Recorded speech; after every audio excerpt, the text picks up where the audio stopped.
Already syllabus discussion করেছিলাম এর আগের ক্লাসে, এবং আজকে যেটা আমি শুরু করেছি ক্লাস 11 এর ফার্স্ট সেমিস্টারের সবচাইতে গুরুত্বপূর্ণ যে অধ্যায় ওটি হচ্ছে ইউনিট 2 বা যাকে আমরা বলবো দ্বিতীয় অধ্যায়। এবং দ্বিতীয় অধ্যায়টা আমরা অলরেডি জানি, সেটা হচ্ছে কি পরমাণুর গঠন বা অ্যাটমিক স্ট্রাকচার। এবার অ্যাটমিক স্ট্রাকচার বা পরমাণুর গঠন বলতে আমরা জেনারেলি কি বুঝি, যে আমাদের মাথায় যখন অ্যাটমের ব্যাপার যখন চলে আসে তখন আমাদের মাথায় একটা জিনিস ঘুরপাক হতে থাকে যে ইলেকট্রন, প্রোটন, নিউট্রন। কিন্তু প্রথম দিকে এই যে অ্যাটমের কনসেপ্ট বা ধারণা এতটাও সহজ ছিল না, এবং এই চ্যাপ্টারটা অ্যাকচুয়াল, ভালো করে শুনবে, এই চ্যাপ্টারটা অ্যাকচুয়াল কেমিস্ট্রি কম হিস্ট্রি বেশি। মানে এখানে আমরা অবশ্যই কেমিস্ট্রি পড়বো এবং সঙ্গে এর যে অ্যাকচুয়াল আদি উৎসটা কি সেটা অতি অবশ্যই আমাদের বুঝতে হবে।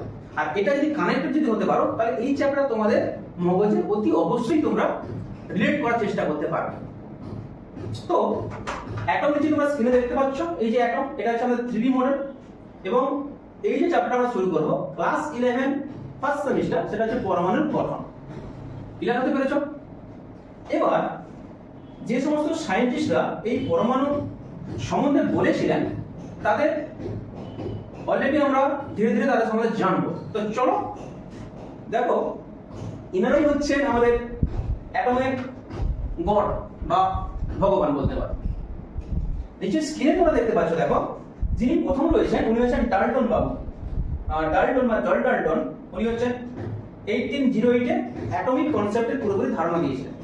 তার পরবর্তীকালে জে থমসন স্যার আসবেন, তিনি ইলেকট্রন আবিষ্কার করবেন। এবং ইনি যে বলেছিলেন না পরমাণু ভাঙা যায় না, কি বলেছিলেন ডাল্টন বাবু, কিন্তু পরবর্তীকালে জে থমসন স্যার বলবেন না পরমাণু ভাঙা যায়, এবং পরমাণু ভাঙলে একটা কণা পাওয়া যায়, তার নাম হচ্ছে ইলেকট্রন।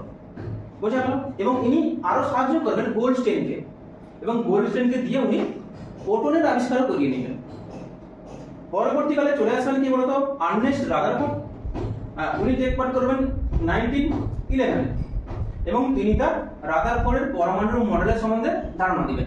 ইনিও পরমাণু মডেলের সম্বন্ধে ধারণা দিয়েছিলেন ইলেকট্রন আবিষ্কারের পরে, যাকে বলছে তোমরা শুনে থাকবে যে প্লাম পুডিং মডেল বা ওয়াটারমেলন মডেল বা যাকে বলতে পারো রেজিন মডেল। তিনটার অর্থই কিন্তু একই। নেক্সট যিনি আসবেন একদম আমাদের বলতে পারো মানে সবচাইতে বেশি যিনি রোল প্লে করবেন উনি হচ্ছেন আমাদের নিলস বোর। ইনি আমাদের পুরো অ্যাটমের অনেক কিছু জিনিসই ব্যাখ্যা করবেন, বিশেষ করে অ্যাটমের ব্যাসার্ধ কত হবে বা পরমাণুর ব্যাসার্ধ কতটা হবে, পরমাণু কোন ব্যাসার্ধে কতটা বেগে ঘুরবে, এবং পরমাণুর কোন কক্ষে শক্তি কতটা হবে, এ টু জেড পুরোপুরি ক্যালকুলেশন ইনি করবেন বা ইনার হাত ধরে কিন্তু আমরা শিখব। এবং লাস্টে যিনি আসছেন উনি হচ্ছেন জিনিয়াস আমাদের ইরভিন শ্রোডিঙ্গার। উনি কিন্তু আমাদের অ্যাটমটাকে দেখার যে নজরটা ওটা চেঞ্জ করে দিবেন। মানে এই অবধি ঠিকঠাকই ছিল, এই অবধি পরমাণুর মধ্যে থাকা ইলেকট্রনটাকে আমরা কণা হিসেবে জানতাম, তবে ইনি আসার পরে, শ্রোডিঙ্গার আসার পরে পরমাণুর মধ্যে থাকা ইলেকট্রনটাকে আমরা তরঙ্গের আকারে দেখব। তাহলে প্রথমে ছিল প্রথমে ছিল ম্যাক্রো স্টেট থেকে আমরা পাবো মাইক্রো লেভেলে চলে যাব। মানে অ্যাটমটাকে আমরা একেবারে পুঙ্খানুপুঙ্খভাবে অধ্যয়ন করি। তো চলো যাওয়া যাক। আশা করি এটা তোমরা ছবিগুলো দেখতে পেয়েছো। এবার আমি তোমাদের একটা কথা বলে দিই। তাহলে পরমাণু সম্বন্ধে যিনি বললেন উনি হলেন ডাল্টন। ডাল্টন কি বললেন? ডাল্টন ইন 1808 কি বললেন যে এই মহাবিশ্বের সবচাইতে ক্ষুদ্রতম কণা হচ্ছে পরমাণু, যাকে ভাঙা যায় না। তুমি বলবে যে স্যার এর আগে তো আমাদের মহর্ষি কণা সেম কথা বলেছিলেন, কিন্তু তিনি লিখিত ডকুমেন্ট প্রেস করতে পারেনি। ডাল্টন বাবু সেম কথা বলেন, বাট অ্যাজ এ লিখিত ডকুমেন্টারি, মানে লিখে পাবলিশ করলেন। এই জন্য ওনাকে নোবেলও দেওয়া ছিল ডাল্টন। এবং ডাল্টন কিছু ভালো ভালো কথা বলেছিল কি, যে একই ধরনের পরমাণুর ভর একই হবে। মানে যেমন হাইড্রোজেন আর ডয়টেরিয়াম এবং ট্রিটিয়াম বলছে একই ধরনের পরমাণুর ভর একই হবে। মানে হাইড্রোজেনের পরমাণু ক্রমাঙ্ক 1, ডয়টেরিয়ামের 1 এবং ট্রিটিয়ামেরও 1, এবং এদের ভর হচ্ছে এর হচ্ছে 1 গ্রাম, এর হচ্ছে 2 গ্রাম, এর হচ্ছে 3 গ্রাম। ডাল্টন যে বলেছিলেন যে একই ধরনের পরমাণুর ভর একই হবে, কিন্তু বাস্তবে কি দেখা গেল যে সত্যি একই হচ্ছে না। এইগুলো কিন্তু সব কিন্তু একই ধরনের পরমাণু, যাকে আমরা পরবর্তীকালে পড়বো আইসো আইসোটোপ। আইসোটোপ বলতে যাদের পারমাণবিক সংখ্যা একই হবে কিন্তু ভর সংখ্যা আলাদা। এবং আইসোটোপের একটা বিশাল একটা ধর্ম যেটা জানতেই হবে। আইসোটোপ এটা যদিও আমি পড়াবো নেক্সট ক্লাসে। আইসোটোপ বা যাকে বাংলায় বলছে সমস্থানিক। আইসো বলতে সমান আর টোপ বলতে সমস্থানিক, মানে যাদের স্থান হবে পর্যায় সারণীতে একই তাকে বলে কি সমস্থানিক। এদের একটা বিশাল বৈশিষ্ট্য আছে যাদের কিন্তু রাসায়নিক ধর্ম বা কেমিক্যাল প্রপার্টিজ কি হবে সবার কিন্তু একই হবে, কিন্তু ফিজিক্যাল প্রপার্টিজ সেম হয় না, এটা খেয়াল করবে। আর যারা শুধুমাত্র ভিডিওটি দেখছো ক্লাস 11 এর ছেলেমেয়েদেরকে বলো তোমরা পেন পেপার নিয়ে এগুলো লিখতে থাকো, এতে কিন্তু তোমরাই বেনিফিটেড হবে। এবং যাদের মনে হচ্ছে স্যার আমরা লিখবো না আর পেন্সিল করার দরকার নেই, তো আমি বলবো লিখলে বেটার হবে। এবং তোমরা এই যাবতীয় যে সমস্ত পিডিএফ আমাদের টেলিগ্রাম চ্যানেলে তোমরা পেয়ে যাবে, ডোন্ট ওয়ারি, আমরা A to Z তোমাদের সাহায্য করব। নেক্সট টপিক বা এটা তাহলে কি বললো যে একই ধরনের পরমাণুর ভর একই হবে, ভিন্ন ভিন্ন ধরনের পরমাণুর ভর ভিন্ন হবে। কিন্তু কি দেখা গেল, দেখো এগুলো কিন্তু একই ধরনের পরমাণু কিন্তু সবার ভর ভিন্ন। এটা কার মাধ্যমে ডিস্টিংগুইশ হলো? আইসোটোপের মাধ্যমে। তাহলে ডাল্টন যে প্রথম থিওরি দিয়েছিল সেটা কিন্তু ভুল। আচ্ছা এবারে কি বলেছিলাম যে ভিন্ন ভিন্ন পরমাণুর ভর ভিন্ন হবে। ক্যালসিয়ামের যদি অ্যাটমিক নাম্বার দেখি বা পরমাণুর ক্রমাঙ্ক কত হয় গো? ক্যালসিয়ামের হয় 20 আর আর্গনের হয় কত? 18। ক্যালসিয়ামের ভর কত হয়? 40 গ্রাম আর আর্গনের কত? 40 গ্রাম। ক্যালসিয়াম এবং আর্গন দুটো কিন্তু ভিন্ন ভিন্ন পরমাণু, তা সত্ত্বেও এদের ভর কিন্তু একই। কিন্তু ডাল্টন কি বলেছিল? ভিন্ন ভিন্ন পরমাণুর ভর ভিন্ন হবে, কিন্তু বাস্তবে কি দেখা গেল? ভিন্ন ভিন্ন পরমাণুর ভর কিন্তু একই। আর একে বললো কি আইসোবার। তাহলে এই তত্ত্ব ভুল। মানে মজার কথা, ডাল্টন যে সমস্ত মানে তত্ত্ব দিয়েছিলেন বা ব্যাখ্যা করেছিলেন ম্যাক্সিমাম তত্ত্বই ভুল, তাও ওনাকে নোবেল দেওয়া হয়েছিল কারণ তিনি আপাতত একটা ওয়ার্ড ইউজ করেছিলেন যে অ্যাটম নামে কোন একটা জিনিস আছে, উনি বলেছিলেন বলে পরবর্তীকালে এই সম্বন্ধে আমরা অধ্যয়ন করতে পারছি। বোঝা গেল জিনিসটা কি বলো? এবার এই 1808 মানে 1808 প্রায় 70 বছরের মতো পরে, মানে 1878 দিকে বিভিন্ন সায়েন্টিস্টদের মাথায় কোশ্চেন ঘুরপাক হবে যে সত্যি কি পরমাণু ভাঙা যায় না? সাপোজ এই স্টাইলাস আছে, এই স্টাইলাস যদি ভেঙে টুকরো টুকরো করে দেই তাহলে এখানকার মানে সবচেয়ে যে ক্ষুদ্র ক্ষুদ্র কণাগুলো তাকেই বলো পরমাণু। এবং ইনি বললেন কি এই ক্ষুদ্র ক্ষুদ্র পরমাণুগুলো ভাঙা যায় না বা ডিভাইড করা যায় না। সেটা কত সালে বলেছিল? 1808। এবং তার 70 বছর মতো পরে অন্যান্য সায়েন্টিস্টরা আসবেন, William crooks, J Thomson, Michael Faraday, Benjamin Franklin, অনেক সায়েন্টিস্ট আসবে। ওনাদের মাথায় একটা কোশ্চেন ঘুরপাক হবে যে সত্যি কি অ্যাটমকে ভাঙা যায় না? এরপর ওনারা এক্সপেরিমেন্ট শুরু করবে এবং পুরোপুরি এক্সপেরিমেন্ট করার পরে আমরা কিছু জিনিস জানতে পারবো, সেটা কি যে সত্যি পরমাণু ভাঙা যায়। এবং এখান থেকে আমরা 3টা কোশ্চেন পাবো, একটা হচ্ছে স্থায়ী, একটা হচ্ছে অস্থায়ী কণা, আর একটা কি বলতো একটা হচ্ছে সংমিশ্রণ মানে কম্পোজিট। স্থায়ী কণাগুলো নিচে তোমরা জেনে থাকবে, একটা কি ইলেকট্রন, তাই তো ইলেকট্রন, এবং কি বলতো প্রোটন, যাকে আমরা এক্সপ্রেস করি কি পি দ্বারা, এবং তারপরে কি থাকবে নিউট্রন মানে এন। এবং কিছু অস্থায়ী কণা থাকবে যাকে বলছে কি পজিট্রন হতে পারে, মেসন হতে পারে, তাই না, নিউট্রিনো হতে পারে এবং অ্যান্টি নিউট্রিনো হতে পারে। এগুলো খেয়াল করবে তোমরা, যদি নতুন জানছো খাতা পেনে বা তোমাদের বইতেও তোমরা পেয়ে যাবে। এবং কিছু জিনিস থাকে সংমিশ্রণ, সেটা হচ্ছে ডয়ডেরন এবং আলফা। ক্লিয়ার? এটুকু আশা করি এটুকু পার্সেন্ট ক্লিয়ার হতে পেরেছো। চলো নেক্সট কি বলেছে। এবার এই যে জানলাম কোনটা প্রোটন কোনটা ইলেকট্রন নিচেগুলো আবিষ্কার হয়েছে, এবং এই সমস্ত টপিকগুলো আবিষ্কারের পিছনে নিশ্চয়ই কোনো না কোনো আবিষ্কারকের হাত ছিল। সেই জন্য তো আমরা এখানে এই কণাগুলো বা সাব অ্যাটমিক পার্টিকেলগুলো জানতে পারছি, তাই না?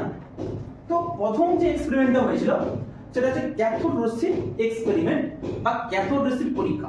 ভালো করে শুনবে, এখানে ক্যাথোড রশ্মির এক্সপেরিমেন্ট করতে গিয়ে বিভিন্ন রকম আমাদের ডাটা আমরা পাবো। সেটা কে দিবে? ও মানে যিনি দিবেন তার নাম হচ্ছে কি জে থমসন। ঠিক আছে, জে থমসন মানে অ্যাকচুয়ালি ক্যাথোড রশ্মি সম্বন্ধে যিনি বলেছিলেন তিনি হচ্ছেন কে? কে বললাম বলো তো? এক মিনিট কালটা চেঞ্জ করে নেই। কে বলেছিলেন? আমাদের জে থমসন। ক্লিয়ার? এবং তিনি যে এক্সপেরিমেন্টটা করেছিলেন সেটা হচ্ছে ক্যাথোড রশ্মির পরীক্ষা। এবং এই যে ক্যাথোড রশ্মির পরীক্ষা অনেক সায়েন্টিস্ট মানে করেছিলেন, বাট আলটিমেট যিনি সাকসেস হয়েছিলেন উনি হচ্ছেন আমাদের one and only J Thomson, যার হাত ধরে কিন্তু আমরা ইলেকট্রনের আবিষ্কার দেখব। বোঝা গেল? তো চলো তিনি কি করেছিলেন এবং তার কপালটা কত ভালো দেখো। তিনি একটা তড়িৎ ক্ষরণ নল নিয়ে নিয়েছে, মানে কাঁচের একটা টিউব নিয়ে নিয়েছে, এবং এই যে টিউবের যে অংশটা এখান থেকে ক্রমাগত কি বলতো তড়িৎ বেরিয়ে যায়, এটা কি বলবো তড়িৎ ক্ষরণ নল, মানে যেখান থেকে তড়িৎ ক্ষরিত হয় তাকে কি বলবো তড়িৎ ক্ষরিত, এবং এটা কি নল, তাহলে কি বলবো তড়িৎ ক্ষরণ নল, বা যাকে ইংলিশে বলছে ডিসচার্জ টিউব, মানে চার্জ ডিস্ট্রিবিউট হয়ে যাচ্ছে। বোঝা গেল? আচ্ছা, এবং তিনি একটা কাজ করেছিলেন, দেখো এখানে একটা ব্যাটারি নিয়েছিলেন। দেখো এটা কি বলতো, ব্যাটারি এটা কি ছোট অংশ, এটা কি বড় অংশ, আর আমরা কি জানি বলতো, বলো আমরা কি জানি, ব্যাটারির যে বড় অংশটা একে আমরা কি কনসিডার করি অ্যাজ এ প্লাস, মানে তাকে বলছে কি বলতো অ্যানোড, আর যেটা ছোট পোরশন তাকে আমরা কি বলবো, তাকে আমরা বলবো কি নেগেটিভ, আর নেগেটিভ বলতে কি আমরা তাকে বলবো ক্যাথোড, আর যেটা পজিটিভ তাকে বলবো কি অ্যানোড। নিশ্চয়ই তোমরা জানো যেটা ব্যাটারির ধনাত্মক মেরুর সঙ্গে যুক্ত তাকেই বলবো আমরা অ্যানোড, এবং যেটা ব্যাটারির ঋণাত্মক মেরুর সঙ্গে যুক্ত তাকেই বলবো আমরা ক্যাথোড। এবার এটা এইভাবে মনে রাখতে পারো, যদি পজিটিভ প্লাসকে আমরা কি বলি, অ্যাড করা বলি না, অ্যাড অ্যাড। দেখো অ্যানোডের প্রথম লেটার কি এ, এবং অ্যাডের প্রথম অক্ষর কি এ, এ থেকে এ মনে রাখবে এ এ। আর ক্যাথোড বলতে গিয়ে একটু হাত নিয়ে এরকম, অনেকে মহাপুরুষ আছে না যারা ব্লেড নিয়ে হাত কাটে, এই যে ক্যাথোড মানে এরকম কাটা, মানে কি নেগেটিভ সাইন। বুঝা গেল? এবার এই যে ব্যাটারি নিয়েছি, এই ব্যাটারিটা কি বলতো, এটা হচ্ছে ডিসি ব্যাটারি, বি কেয়ারফুল, এটা হচ্ছে ডিসি মানে ডাইরেক্ট কারেন্ট, মানে যার প্রবাহ চেঞ্জ হবে না, যার প্রবাহ কিন্তু একই দিকে চলতেই থাকবে, ডিসি। এবং এর ভোল্ট বা এর যে বিভব পার্থক্য খুব বেশি নিয়েছি, মানে কত, 10,000 ভোল্ট, 10,000 ভোল্ট, মানে দেখেছো এটা হিউজ, তাই না? এবং এখান থেকে আমরা একটা জিনিস করেছি কি বলতো, এখান থেকে যত বাইক ছিল সব বাইকগুলোকে বের করে নিয়েছি, মানে ভেতর কি হবে একম বা ফাঁকা, এবং ফাঁকা যদি হয়ে যায় তাহলে বায়ুর চাপ কি হবে, পুরোপুরি কমে যাবে। এবং এখানকার যে বায়ুর চাপ কি হিসাবে এক্সেস করো, পি, পি মানে প্রেসার, প্রেসারটা কত হবে গো, 0.01 থেকে 0.001 মিলিমিটার, কত করব মিলিমিটার 12 স্তম্ভের চাপ। বোঝা গেল? মানে বায়ুর চাপ খুবই কম আছে। বায়ুর চাপ কেন কম আছে, যেহেতু আমার এখানে কোনো গ্যাসের পার্টিকেলই নেই, এই জন্য চাপ খুবই কম, তাই না? এবার আরেকটা ব্যাপার, এই যে একটা প্লেট নিয়েছিলেন, এই যে একটা প্লেট নিয়েছিলেন, এই প্লেটটাকে ভালো করে বুঝবেন, এই যে প্লেটটা, এই প্লেটটাকে কি প্লেট বলবো বা কি তার বলবো, যেহেতু এটা নেগেটিভ সঙ্গে যুক্ত আছে কি বলবো, আমরা কি বলবো ক্যাথোড। বোঝা গেল? একে বলবো ক্যাথোড। আর যেহেতু এটা ব্যাটারির ধনাত্মক মেরুর সঙ্গে যুক্ত আছে, কি বলবো, একে বলবো আমরা অ্যানোড। কি বলবো? অ্যানোড। ক্লিয়ার দেব? এবার এই যে ক্যাথোড এবং অ্যানোডের মাঝখানে যে দূরত্ব, এটা কিন্তু খুব একটা বেশি দূরত্ব রাখা হয় না, এটা মোটামুটি তোমরা ধরে রাখো, এটা 10 থেকে কি বললাম, 10 থেকে 20 সেন্টিমিটার। বোঝা গেল জিনিসটা কি বললাম, এই ক্যাথোড এবং অ্যানোডের মাঝামাঝি দূরত্ব। এবং মানে যে থমসন স্যারের মানে কভারটা এতটাই ভালো, তিনি এই যে আমাদের এটাকে আমি অন্য কালে নিই, তিনি এই যে আমাদের তড়িৎদ্বারটা নিয়েছিলেন না, এই তড়িৎদ্বারের একটা সুবিধা ছিল। কি সুবিধা? এই তড়িৎদ্বারের একটা সুবিধা কি বলতো, এই তড়িৎদ্বারের মানে ছিদ্র ছিল, মানে এখানে এখন ছিদ্র ছিল, বুঝতে পারলে? আর সেটা কিসে বলতো, অ্যানোডের যে তড়িৎদ্বারটা নিয়েছিলাম, ঠিক আছে? ইভেন তিনি এই যে কাঁচের যে টিউবটা আছে না, এই কাঁচের টিউবের পুরো এই যে দেওয়াল বরাবর তিনি একটা ফ্লোরোসেন্ট পদার্থ দিয়েছিলেন। এবং ফ্লোরোসেন্ট মেটেরিয়াল বা ফ্লোরোসেন্ট পদার্থ কি, মানে যদি ওই বস্তুর উপর যদি আমি লাইট ফেলি বা শক্তি দিই, তাহলে ওই বস্তুটা কিন্তু কিছুক্ষণের জন্য কিন্তু জ্বলে উঠবে বা চকচক করবে। সেই সমস্ত মেটালকে বলবো কি বলতো, ফ্লোরোসেন্ট। দেখলেন? ভালো করে বুঝবে। এখান থেকে না, মানে এই ক্যাথোড প্রান্ত থেকে এই যে বুঝবে, মানে এখানে যে ব্যাপারটা যদি বলি, দেখো একটা ধরো এটা একটা কি বলতো, এটা টিউব, এবং এটা হচ্ছে কি আমার, এটা হচ্ছে আমার ক্যাথোডের প্লেট। বুঝতে পারছেন জিনিসটা কি? এই ক্যাথোড প্লেটটা এরকম আছে, এবং এরকম কি আছে, এভাবে রশ্মিগুলো এভাবে বেরিয়ে যাচ্ছে। আর এখানে কি আছে, এখানে অ্যানোড প্লেট আছে, এবং এখানে কি ছিদ্র আছে, এখানে কি আছে, ছিদ্র আছে, এরকম ছিদ্র আছে। তাহলে এই যে রশ্মিগুলো যাচ্ছে না, ক্যাথোডের যে রশ্মিগুলো, সেগুলো ছিদ্র বরাবর গিয়ে আর এখানে কি করবে, এখানে পুরো স্ট্রাইক করবে। কোথায় স্ট্রাইক করবে বলো? আমাদের এইখান বরাবর, মানে এই যে রশ্মিগুলো যাচ্ছে না, এই যে রশ্মিগুলো যাচ্ছে, এবার বুঝতে পারবে, এই যে রশ্মিগুলো যাচ্ছে, তো এই ছিদ্র বরাবর চলে গেছে, তারপর এখানে গিয়ে স্ট্রাইক করছে বা আঘাত দিচ্ছে। সিমিলারলি এখান থেকে আরো রশ্মি বেরোবে, এই ছিদ্র বরাবর এইখানে চলে আসবে, আরো রশ্মি বেরোবে। এই রশ্মিগুলো কি রশ্মি করবো, এই রশ্মিগুলোকে আমরা ক্যাথোড রশ্মি বলবো, যেহেতু এগুলো আমাদের ক্যাথোড থেকে বেরিয়ে যাচ্ছে, তাই না? তাহলে কি বলবো ক্যাথোড রশ্মি। এবার ভালো করে বুঝুন জিনিসগুলো, ভালো করে বুঝুন এখানে জিনিসগুলো। এই যে রশ্মিগুলো পেলাম একে বলবো কি আমরা ক্যাথোড রশ্মি, এবং এদের যে মোমেন্টাম বা কোন দিকে হবে গতিবেগটা, ক্যাথোড থেকে অ্যানোডের দিকে। কোথায় বললাম? ক্যাথোড থেকে অ্যানোডের দিকে এদের গতিবেগটা হয়, মানে এরকম যাবে এরকম যাবে, ঠিক আছে? এবং এই রশ্মি আমরা কিছু কিছু বৈশিষ্ট্য আমরা অধ্যয়ন করব। রশ্মি মানে এর কোনো কারণ থাকবে না, মানে একে তুমি বলতে পারো কি অদৃশ্যমান রশ্মি। এবং এই রশ্মি যখন এই ছিদ্র বরাবর যখন পাস করবে এবং এখানে যে ফ্লোরোসেন্ট মেটেরিয়াল ছিল এখানে যখন আঘাত করবে, তখন এই দিকে যে পোরশনটা না, এই দিকে পোরশনটা পুরোপুরি একটা সবুজে কালার একটা দেখা যাবে, মানে যাকে বলছে কি বলতো হলুদ সবুজ কালার একটা দেখা যাবে, মানে এই দিকের পোরশনটা, ঠিক আছে? যতক্ষণ তুমি তড়িৎ প্রবাহ ঘটাবে ততক্ষণ কিন্তু এই রশ্মিগুলো ক্রমাগত বেড়ে যাবে। এবার ব্যাপারটা হচ্ছে কি, এই রশ্মির কিছু কিছু বৈশিষ্ট্য আছে। এই রশ্মিটা কি কোণার স্রোত আমরা বুঝবো কিভাবে? ভালো করে বুঝবো। এই রশ্মিকে না, দেখো এই রশ্মিকে যদি আমি এখানে বাইরে আমি একটা তড়িৎ ক্ষেত্র সৃষ্টি করব, বাইরে একটা তড়িৎ ক্ষেত্র সৃষ্টি করব। এই তড়িৎ ক্ষেত্র কি থাকবে? একটা উচ্চ বিভব থাকবে আর একটা কি নিম্ন বিভব থাকবে। ভালো করে বুঝো, একটা উচ্চ বিভব একটা নিম্ন বিভব। ধরো এখানে যে ব্যাটারিটা ইউজ করেছি এর ভোল্টেজ হচ্ছে কত? 5000 ভোল্ট, ঠিক আছে?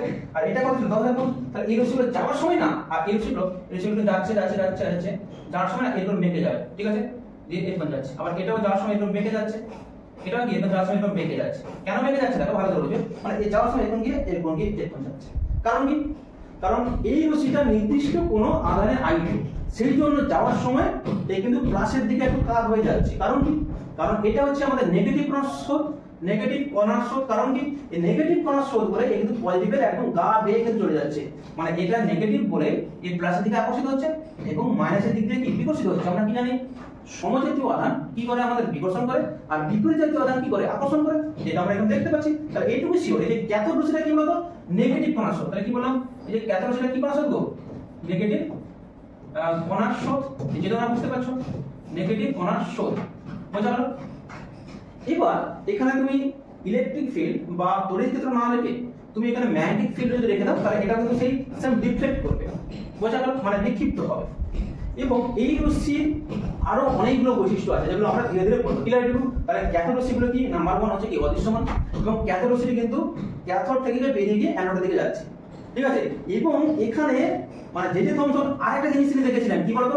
এই ক্যাথোড থেকে একটা রশ্মি আছে, ক্যাথোড রশ্মি, এবং বিপরীত দিক দিয়েও কিন্তু একটা দৃশ্যমান রঙিন রশ্মি বেরিয়ে এসেছিল, কিন্তু তিনি সেটা প্রমাণ করতে পারেননি। পরবর্তীকালে সেটা জানবো, সেটা হচ্ছে কি অ্যানোড রশ্মি, মানে যেটা এদিক দিয়ে আসছে, এটা এদিক দিয়ে আসছে, এটা ক্যাথোড রশ্মি। আর অ্যানোড রশ্মি যিনি আবিষ্কার করবেন বা প্রোটন যিনি আবিষ্কার করবেন উনি হচ্ছে গোল্ডস্টেইন। তবে গোল্ডস্টেইন কিন্তু এই জে থমসন বাবুর হেল্পেই কিন্তু আবিষ্কার করবে প্রোটনের আবিষ্কার। আশা করি ভিডিও হতে পেরেছো। এবার এই যে রশ্মিগুলো ভালো করে বোঝো, এটা কি বলছিলাম? এটা আমার ক্যাথোড, এটা হচ্ছে আমার ক্যাথোড তড়িৎ। এবং এই যে রশ্মিগুলো, এই রশ্মিগুলো একটু বেরিয়ে যাচ্ছে তো, এইরকম বেরিয়ে যাচ্ছে। এবার দেখো তোমরা একটা জিনিস ভাবো, এই রশ্মিগুলো একটু বেরিয়ে যাচ্ছে, তাই তো? তাহলে এটা কত ডিগ্রি অ্যাঙ্গেল গো? এবার দেখো এটা কত ডিগ্রি অ্যাঙ্গেল? দেখো এটা 90 ডিগ্রি অ্যাঙ্গেল না, তাই না? মানে এই আমার যে ডিটেল বোর্ডের উপরে যে স্টাইলাসটা আছে এটা কত ডিগ্রি অ্যাঙ্গেল গো? এটা হচ্ছে আমাদের কত 90 ডিগ্রি অ্যাঙ্গেল, বুঝতে পারছো? তাহলে ক্যাথোড রশ্মিগুলো ক্যাথোড তড়িৎদ্বার থেকে 90 ডিগ্রি অ্যাঙ্গেল বরাবর বেরিয়ে যায়, প্রথম পয়েন্ট। নাম্বার 2, ক্যাথোড রশ্মির একটা কি আছে বলতে গতিবেগ আছে। বুঝবো কিভাবে? জে থমসন কি করেছিলেন, কিছু ছোট ছোট প্যাডেল নিয়েছিলেন, মানে টিনি প্যাডেল, ওই সাইকেলের প্যাডেল কিন্তু না, যে বড় বড় প্যাডেল, ছোট ছোট প্যাডেল নিয়েছিলেন। এবং প্যাডেল নিয়েছিলেন, ওই প্যাডেলের ছবিগুলো জাস্ট আমি একটা রাগ এনে দিচ্ছি। ধরো এটা একটা প্যাডেল, এটা প্যাডেল না, এটা কি হয়েছে করার দিন দেখো, এটা ধরো একটা প্যাডেল, ঠিক আছে? এবার এই প্যাডেলে ধরো এই রশি আছে, তো এই রশি গেলে বলতে প্যাডেল এভাবে ধাক্কা মারছে, এটা ঘুরতে ঘুরতে ঘুরতে ঘুরতে কি হবে, যত বেশি স্পিডে আঘাত করবে এটা প্যাডেলটা ঘুরতে ঘুরতে ঘুরতে ঘুরতে ক্রমাগত এটা ঘুরতেই থাকবে। তুমি এখানে ভোল্টেজ বাড়িয়ে দাও, এই যে প্যাডেলের যে ঘূর্ণনটা আরো স্পিড হয়ে যাবে। তুমি এখানে 10,000 থেকে বাড়িয়ে 20,000 ভোল্ট করে দাও, এই যে প্যাডেলগুলো আরো স্পিডে ঘুরবে। এর তুমি ভোল্টেজ আরো কমিয়ে দাও, তাহলে কি হবে, এই যে প্যাডেলের যে গতিবেগ একটু কমে যাবে। আশা করি ক্লিয়ার হতে পেরেছো? ক্লিয়ার? আচ্ছা, অলরেডি বলেছি এই রশ্মি 90 ডিগ্রি অ্যাঙ্গেলে বেরোবে, এর একটা গতিবেগ থাকবে। তাহলে গতিবেগ থাকবে মানে কি, অবশ্যই এটা একটা নির্দিষ্ট দিকে যাবে, যেটা ক্যাথোড থেকে অ্যানোডের দিকে যাচ্ছে। বোঝা গেল না? বোঝা গেল না? এবার আরেকটা ব্যাপার দেখো, এই রশ্মি না সরলরেখা বরাবর যায়, বুঝবো কিভাবে?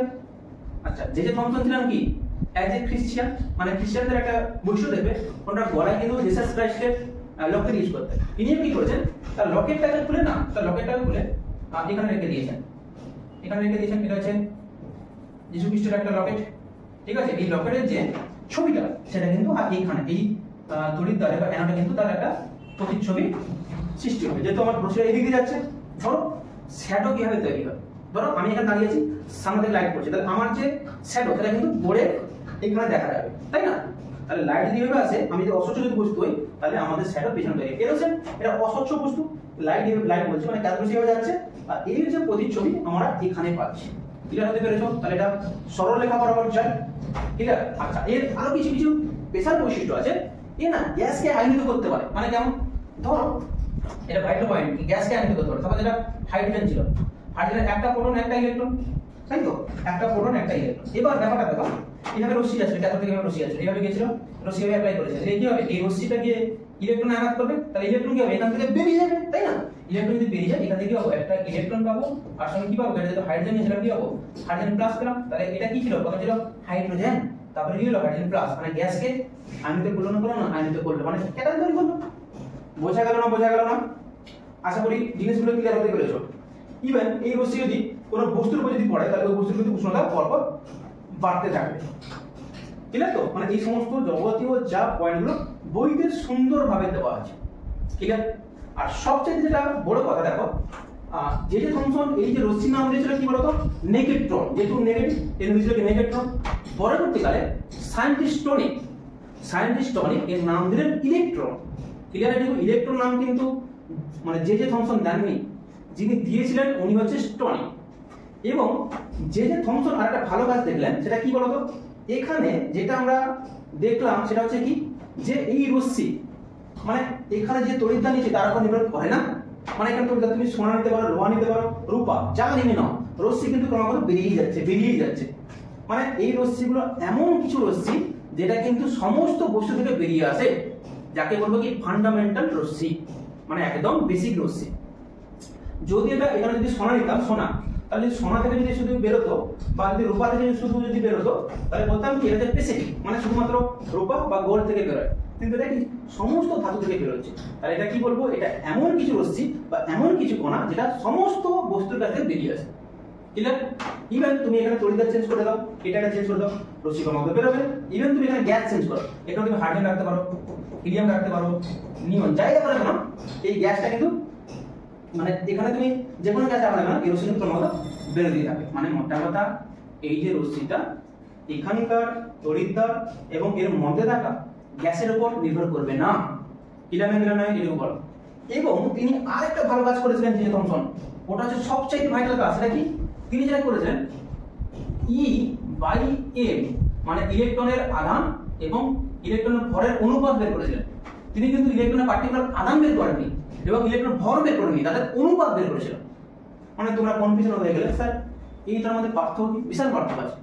ধরো আমি বললাম আমার কাছে, ধরো গরু মানে কাউ এবং ধরো আমার কাছে গাধা মানে ডানকি। কাউ এবং ডানকির আমার কত কথা আছে বলতো? 5:1। তাহলে এখান থেকে আমি কি গরুর সংখ্যা কত এবং গাধার সংখ্যা কত সেটা জানতে পারবো? নিশ্চয়ই জানতে পারবো না। এটাও তো 5:1। এটা এখানে ধরো বললাম 500 আর এখানে ধরো বললাম 100। এটা মানে হতো সেই 5:1। আর কি ধরো বলবে যে 5000:1000, এটাও মানে কি বলতো? এটাও মানে কত? 5:1। তাহলে পার্টিকুলার অনুপাত থেকে আমরা কখনোই সংখ্যা নির্ণয় করতে পারবো না। অনুপাত বলতে জাস্ট অনুপাতই বলেছিলেন। ক্লিয়ার? তিনি পার্টিকুলার এর আধান মানে ইলেকট্রন আধান এবং ভর নির্ণয় করেননি, শুধুমাত্র অনুপাতটা নির্ণয় করেছিলেন। ক্লিয়ার তো? যেটা অলরেডি দেখলাম আমরা। এবং এর যে অনুপাতটা কত, সেটা হচ্ছে 1.76 ইনটু 10⁻11 কুলম্ব পার কেজি বা কেজি ইনভার্স। দেখো ইলেকট্রন বা আধানের ইউনিট কি হয়? কুলম্ব, এবং ভরের একক কি হয়? কেজি, মানে কুলম্ব বাই কেজি বা কুলম্ব বাই কেজি। বোঝা গেল না? ক্লিয়ার? এটুকু। এর পরবর্তীকালে সায়েন্টিস্ট মিলিকান তার অয়েল ড্রপ বা তৈলবিন্দুর মাধ্যমে এই ইলেকট্রনের চার্জ আবিষ্কার করে দেবেন। এবং ইলেকট্রনের চার্জ কত হয়? 1.602 ইনটু 10⁻19 কুলম্ব, যেটা তোমরা অলরেডি জানো লোয়ার ক্লাসে। কত বললাম? ইলেকট্রন আধান কত হয়? ইলেকট্রন আধান হয় 1.602 ইনটু 10⁻19 কুলম্ব। মানে সামনে যেহেতু ইলেকট্রন, সামনে তুমি এখানে একটা মাইনাস দিতে পারো। বোঝা গেল? এটা কি? এটা হচ্ছে এসআই এককে। আর সিজিএস এ কত হবে গো? -4.0 8 10 to the power minus 10 ESU বা স্ট্যাট কুলম্ব। বোঝা গেল? এটা কিন্তু তোমাদের সিলেবাসে না, এটা তোমরা এনসিইআরটি বইতে পেয়ে যাবে, যাকে বলছে মিলিকানের অয়েল ড্রপ এক্সপেরিমেন্ট। পরবর্তীকালে এখান থেকে আমি আরেকটা জিনিস জানতে পারবো, সেটা কি এখান থেকে কিন্তু ইলেকট্রন ভরও জেনে যাবো, এবং ইলেকট্রনের ভর মাস কি তোমরা নোট রাইট ডাউন করবে। ইলেকট্রন ভর কত হবে? মাস অফ ইলেকট্রন, মানে এটা হচ্ছে m মানে মাস আর e মানে ইলেকট্রন। ইলেকট্রনের ভর কত হবে? 9.11 into 10 to the power minus 31 KG. Clear তো? দেখো এটাকে আমরা গ্রামে কনভার্ট করতে পারি, মানে কেমন? দেখো আমরা কি জানি গো, 1 কেজি সমান কত গো? 1000 গ্রাম। কত গ্রাম? 1000 গ্রাম, তাই না? তাহলে এখানে বসিয়ে দাও, মাস অফ ইলেকট্রন বা ইলেকট্রন কত?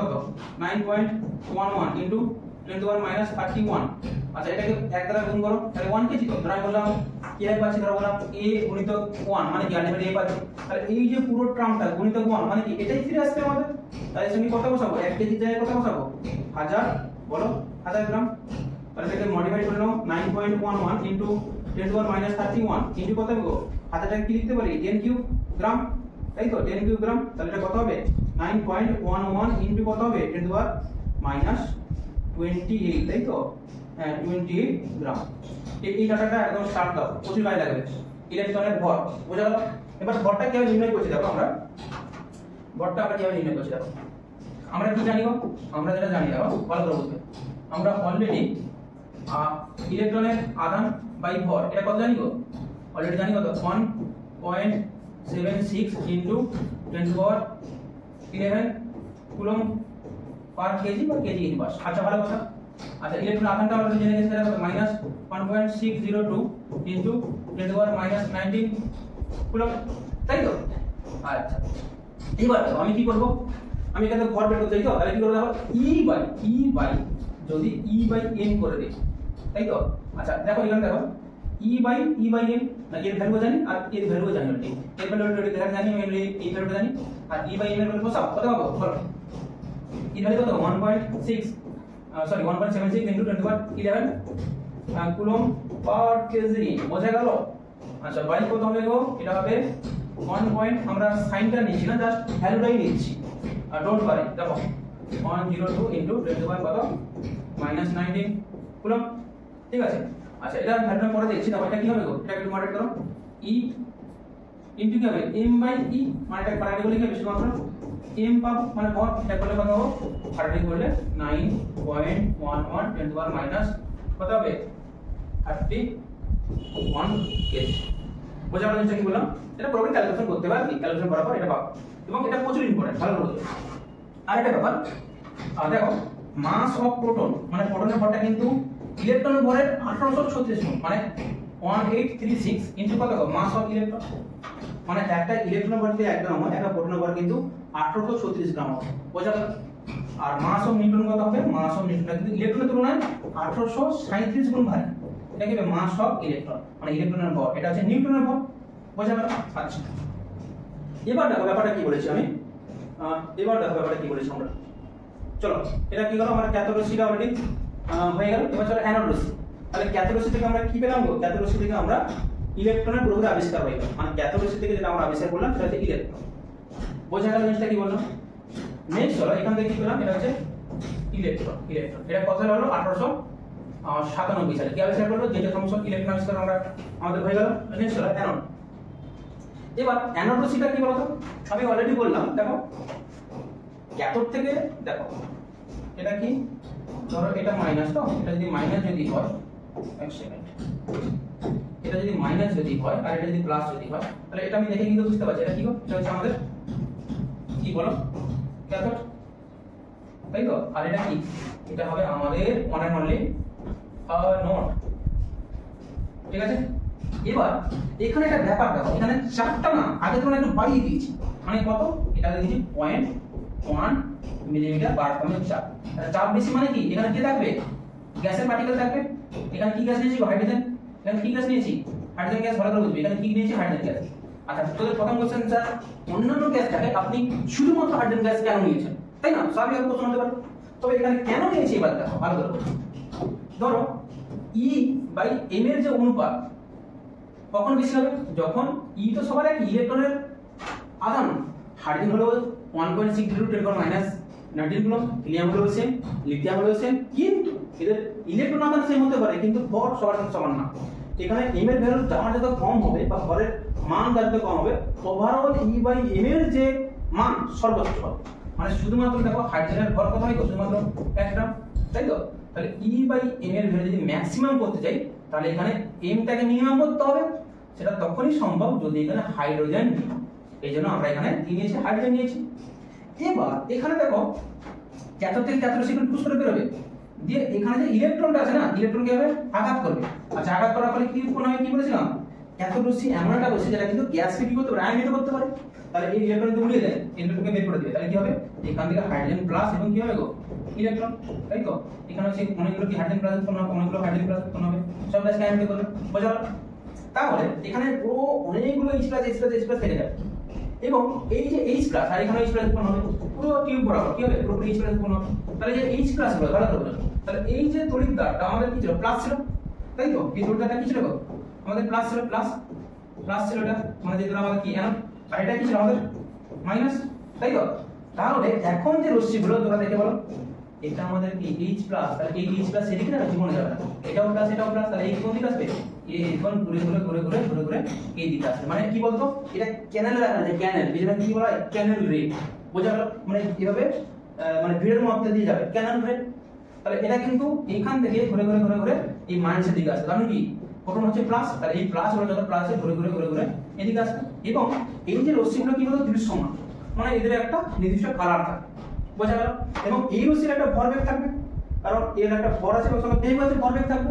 এবং এই রশ্মির যে বেগটা, সেটা কিন্তু ক্যাথোড থেকে কি হয় বলতো, আমরা যে প্রথমে ক্যাথোড রশ্মি পড়েছিলাম, এই ক্যাথোড রশ্মি থেকে কিন্তু এর মানে বেগটা অনেকটা কম হবে, কারণ কি এর ভর বেশি, তো এটা প্রোটন, আর H+ মানেই তো কি, প্রথমে হাইড্রোজেন ছিল, তার কাছে কি আমি ক্যাথোড রে পাস করেছি, সঙ্গে সঙ্গে কি হলো, একটা হাইড্রোজেন এবং একটা ইলেকট্রন। আর এটা মানে কি, এটা মানে তো প্রোটন, তাই তো? এটা মানে তো প্রোটন, ঠিক আছে? এটা মানে তো প্রোটন। এই প্রোটনগুলো ঘুরে ক্যাথোডের দিকে আসছে।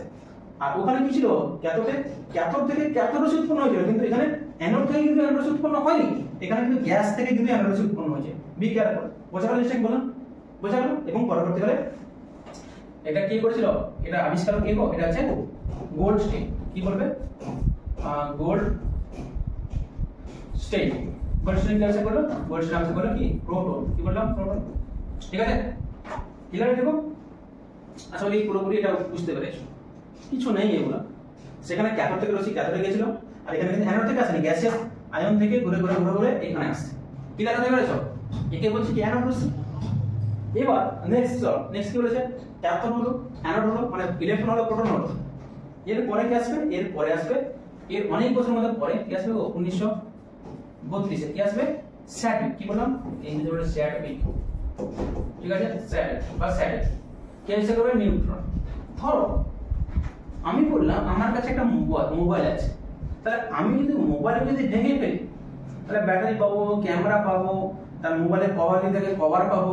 কেন পাচ্ছি, ছিল বলেই কিন্তু পেয়েছি, যদি না থাকতে পেতাম না। সিমিলারলি ব্যাপারটা কি হচ্ছে বলতো, যখন অ্যাটমের যখন আমরা ওজন যখন বের করলাম, তখন একটা সমস্যা হলো। কি সমস্যা? তখন একটা সমস্যা হলো কি, যে ধরো লিথিয়াম বললাম, লিথিয়ামের অ্যাকচুয়াল পরমাণু কত, 3, হাইড্রোজেন হিলিয়াম লিথিয়াম, তাহলে এটা 3 গ্রাম হওয়ার কথা, যেহেতু প্রোটন 3টা আছে, কিন্তু বাস্তবে কি দেখা গেল, এর ভর আছে 7 গ্রাম। নিশ্চয়ই পরমাণুর মধ্যে এমন আরেকটা কণা আছে যেটা মানে নিস্তড়িত, অতি অবশ্যই নিস্তড়িত থাকবে, এবং যার ভরটা কার সঙ্গে সমতুল্য, অবশ্যই প্রোটনের সঙ্গে সমতুল্য, বলেই কিন্তু এই যে ভরটা মোটামুটি এর ডাবল হয়ে গেছে। ক্লিয়ার? মানে কেমন, দেখো ভালো করে বোঝো। ধরো আমি একটা বেরিলিয়াম কণা নিয়েছি, এই বেরিলিয়াম কণার ভর কত, 9 গ্রাম, এবং এর অ্যাটমিক নাম্বার কত, 4 বা পরমাণু ক্রমাঙ্ক, হাইড্রোজেন হিলিয়াম লিথিয়াম বেরিলিয়াম। এবং এই হিলিয়াম কণা দ্বারা, হিলিয়াম বলতে, হিলিয়াম না বলে তোমরা আলফা কণা, হিলিয়াম কণা বা যাকে আলফা কণা বলবে, এর হচ্ছে 4, এর হচ্ছে 2, এটা কি আলফা, ঠিক আছে? একে যখন আঘাত করব, তখন এখান থেকে নতুন ধরনের আর একটা পরমাণু উৎপন্ন হবে, কার্বন, এবং সঙ্গে আরেকটা পার্টিকেল উৎপন্ন হবে। আচ্ছা, এখানে ভর কত, 913, তাহলে এখানে আমরা কত, কার্বনের ভর হচ্ছে 12 গ্রাম, আর এখানে মিশিয়ে কত হবে, অ্যাটমিক নাম্বার কত, 6। তাহলে দেখো 9 4 13, এখানে কত আছে 12, তাহলে এখানে 1 এখানে থাকবে আর এটা কত 0 0 বলতে কি দেখো এটা মানে এখানে 6টা প্রোটন থাকবে 6টা ইলেকট্রন থাকবে কিন্তু এখানে প্রোটন ইলেকট্রন কিছু পাচ্ছি না তাহলে এই যে কণাটার নাম কি এটা হচ্ছে আমাদের নিউট্রন যেটা কি আবিষ্কার করবে স্যাডউইক বা চ্যাড ইন 1930 আশা করি ক্লিয়ার হতে পেরেছো ক্লিয়ার আচ্ছা যে কোনো একটা পরমাণু তাহলে আমি বললাম এর একটা পরমাণু এই পরমাণুর উপরে কি থাকবে পরমাণুর উপরে থাকবে কি বলতো অ্যাটমিক মাস এবং নিচে থাকবে কি জেড আর জেড বলতে পরমাণুর ক্রমাঙ্ক আর এ বলতে পরমাণুর ভর আর পরমাণুর ভর বলতে কি নিউক্লিয়াসের মধ্যে থাকবে পরমাণুর ভরটা আর পরমাণুর ভর বলতে কি নিউট্রন প্লাস কি প্রোটন আর নিউট্রন এন দ্বারা পাস করব আর প্রোটনটা কি দ্বারা পাস করব এটা মানে তো প্রোটন ঠিক আছে তাহলে এখানে n সমান কত পাবো n সমান a - z এটা বক্সের মধ্যে নিয়ে নাও এখান থেকে কোশ্চেন হতে পারে ঠিক আছে আচ্ছা চলো আশা করি জিনিসগুলো ক্লিয়ার হতে পেরেছো নেক্সট চলো এখানে কিছু কোশ্চেন করা যাবে নাকি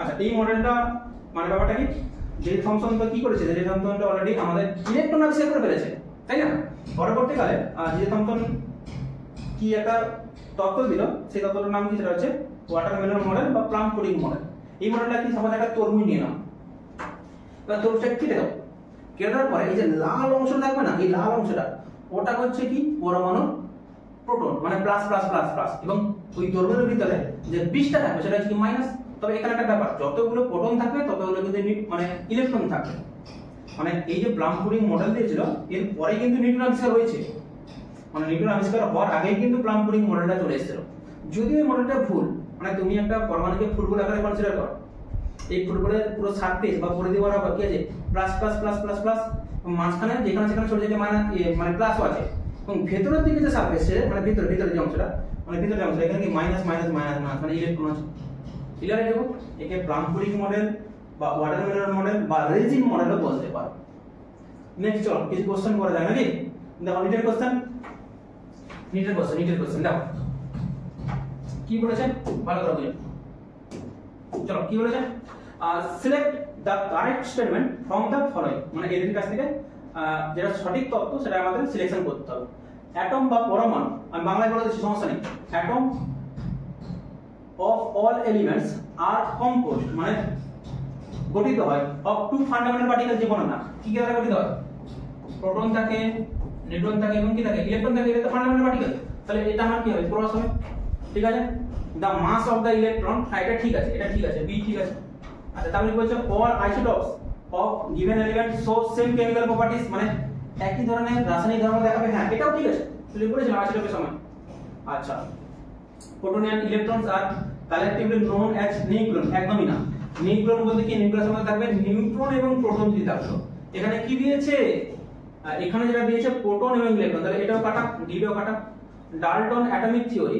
মানে ডাল্টনের যে পরমাণু তত্ত্বটা রিগার্ডস মানে গণ্য করা হয় the atom as ultimate particle of material আচ্ছা মানে পদার্থের একদম ক্ষুদ্র কণা বলতে পারো হ্যাঁ এটাও ঠিক আছে তাহলে কি কি ঠিক হলো বি এবং সি এবং ই কোথায় কোথায় আছে দেখো বি সি এবং ই হ্যাঁ অপশন সি আর তুমি এখানে দেখে বুঝতে পারবে দেখো এটা কাটা তাহলে যেখানে যেখানে এ আছে সেখানে কেটে দাও এটা কেটে দাও এলিমিনেশন প্রসেস হয়ে গেল মানে কোশ্চেন করার আগে আমাকে এলিমিনেট প্রসেসটা জানতে হবে মানে কোনটা কোনো অ্যানসার হতে পারে না বোঝা গেল আর এখানে তো ডি হচ্ছে না তাহলে এখানে ডি আছে তাহলে ডিটা কেটে দাও তাহলে আলটিমেট আমার অ্যানসার কি হবে অপশন সি এটা অপশনে এসেছে এটা আছে আমাদের দেখো তো রিসেন্ট নিট 2023 এবং এটা এনসিইআরটি পেজ নাম্বার কত গো 29 পেজে তোমরা পেয়ে যাবে বোঝা গেল আচ্ছা চলো নেক্সট কোশ্চেন কি বলেছে the number of protons মানে প্রোটনের সংখ্যা কত দিয়েছে 175 আচ্ছা হোক 75 প্রোটন তো রেসপেক্টলি আর নিউট্রন আচ্ছা দেখা যাক কি বলেছে মানে এখানে একটা কোশ্চেন টাইপিংটা করতে একটু ভুল হয়েছে উপরে থাকবে 175 আমি লিখে দিচ্ছি আর নিচে থাকবে কত বলো 71 বোঝা গেল আচ্ছা দিয়ে কি জানতে চাইছে এখানে জানতে চাইছে কি জানতে চাইছে আর প্রোটন জানতে চাইছে প্রোটন তারপরে কি জানতে চাইছে নিউট্রন এবং লাস্টে কি জানতে চাইছে ইলেকট্রন আচ্ছা এটা কি সংখ্যা গো এটাই হচ্ছে কি আমাদের জেড বলতে কি জেড বলতে প্রোটন আর জেড বলতে কি ইলেকট্রন তাহলে প্রোটন এবং ইলেকট্রন সংখ্যা কত 71 তাই তো আচ্ছা নিউট্রন সংখ্যাটা কি হবে বাবা দেখো নিউট্রন সংখ্যা বলতে কি মানে ভাগ করব। এটা কি? এটা হচ্ছে আমাদের পরমাণুর ভর। আচ্ছা পরমাণুর ভরকে আমরা কি হিসেবে এক্সপ্রেস করি? a মানে অ্যাটমিক মাস বা পরমাণুর ভর সমান কি জানি? z ইনটু n মানে নিউটন সংখ্যা। তাহলে নিউটন সংখ্যা সমান কি হবে? a z মানে কি? a বলতে হচ্ছে 175 মানে পরমাণুর ভর, আর z বলতে কি গো 71, এটাকে বিয়োগ করা কত হবে? 107। তাহলে এখানে কি জানতে চাই? প্রোটন। তাহলে প্রোটন এখানে 71, ঠিক আছে। তারপরে কি জানতে চাই? নিউট্রন। রেসপেক্টিভলি বলতে পর পর।